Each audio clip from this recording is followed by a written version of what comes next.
Assalamualaikum warahmatullahi wabarakatuh. Selamat pagi kawan-kawan semuanya. Salam sejahtera bagi kita semua. Baik, saat ini kita bertemu lagi pada mata kuliah pengantar bisnis dan kita sudah sampai di minggu ke-11 terkait dengan topik penciptaan dan penetapan harga produk.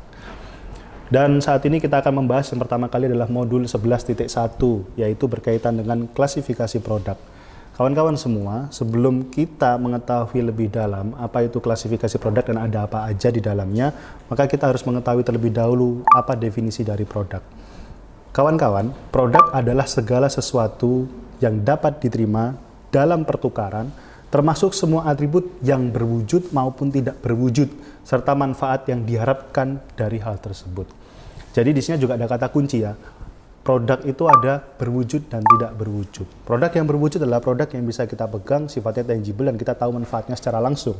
Sedangkan produk yang tidak berwujud sifatnya berbentuk layanan, misalnya seperti ekspedisi, antar jemput dan lain sebagainya. Baik, kemudian kita akan masuk pada pembagian klasifikasi produk. Berbicara masalah klasifikasi produk, itu dibagi menjadi dua secara garis besar. Yang pertama adalah consumer product. Apa itu consumer product? Adalah produk yang dibeli khusus memang untuk memuaskan keperluan secara pribadi atau untuk keluarga. Itu adalah consumer product.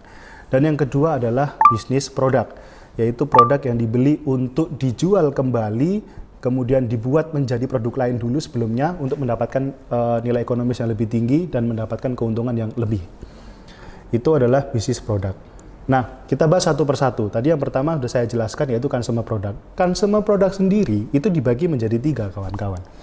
Yang pertama adalah convenience product, di mana convenience product itu adalah produk yang relatif murah, sering dibeli, dan hanya membutuhkan sedikit usaha untuk memperolehnya. Contohnya adalah sembako, beras, minyak, pasta gigi, dan lain sebagainya. Kita sangat mudah untuk mendapatkannya. Kemudian yang kedua adalah shopping product. Kelihatan dari kata-katanya adalah shopping product. Jadi produk-produk yang memang untuk memenuhi kebutuhan secara tersier, untuk memenuhi gaya hidup, untuk memenuhi keinginan ya, bukan kebutuhan. Contohnya adalah produk yang ditujukan bagi orang yang bersedia mengeluarkan uang lebih untuk membelinya dan dibutuhkan upaya yang jauh lebih besar dalam perencanaan dan melakukan pembelian. Contohnya kalau kita beli barang-barang di mall.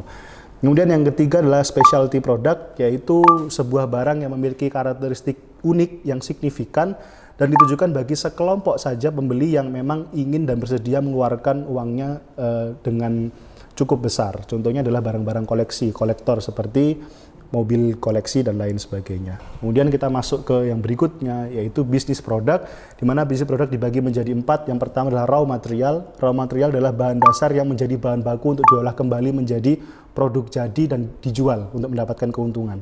Contohnya biasanya dari sumber daya alam sini, kayu, hutan, lautan, padatan limbah, dan lain sebagainya.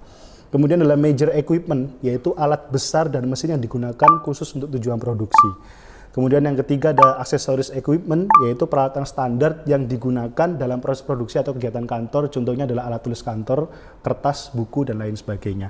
Dan yang terakhir ada komponen part, yaitu sebuah barang yang menjadi bagian dari produk fisik dan merupakan barang jadi yang memang siap untuk digunakan. Contohnya adalah paku. Paku itu kan barang jadi yang memang siap untuk digunakan untuk menyambungkan beberapa barang menjadi suatu bentuk barang jadi seperti meja dan lain sebagainya.